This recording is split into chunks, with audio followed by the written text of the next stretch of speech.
দর্শক, আমার হাতে দেখতে পাচ্ছেন তিনটে মোজোর বোতল। আমরা এই তিনটে মোজোর বোতল নিয়ে কথা বলছি, কারণ কি জানেন? আজকে এই তিনটে মোজোর বোতলের যে স্ক্যানটা আছে, আমরা দেখতে পাচ্ছি প্রত্যেকটা বোতলের কিন্তু স্ক্যান আছে।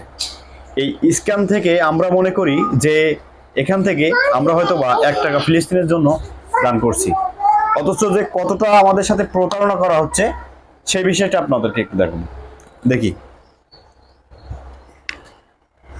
সর্বপ্রথমে একটা খালি বোতল নিলাম।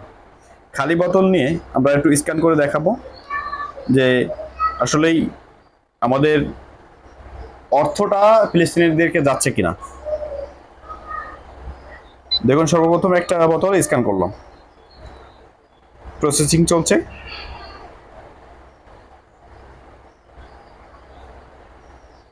কাউন্ট হচ্ছে।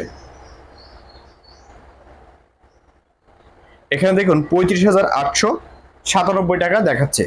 দেখা যাক, আমরা নেক্সট বোতলটা দিয়ে কাজ করে দেখি। আমরা এই ভরা বোতলটা ট্রাই করে দেখব।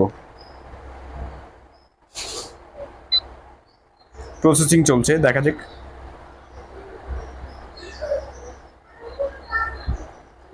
এখানে দেখুন কাউন্ট হচ্ছে।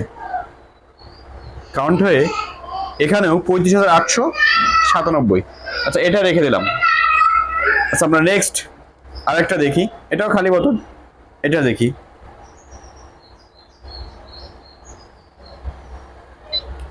আচ্ছা, এটাও প্রসেসিং চলছে, দেখা যাক।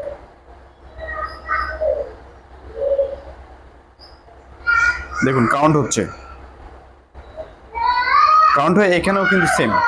তাহলে আপনারাই বলুন, এই প্রতারণাটা কিন্তু কিভাবে চলছে আমাদের সাথে। এই আপনাদেরকে বলছি না যে এই মজা আপনারা খেন না, সেটা বলছি না।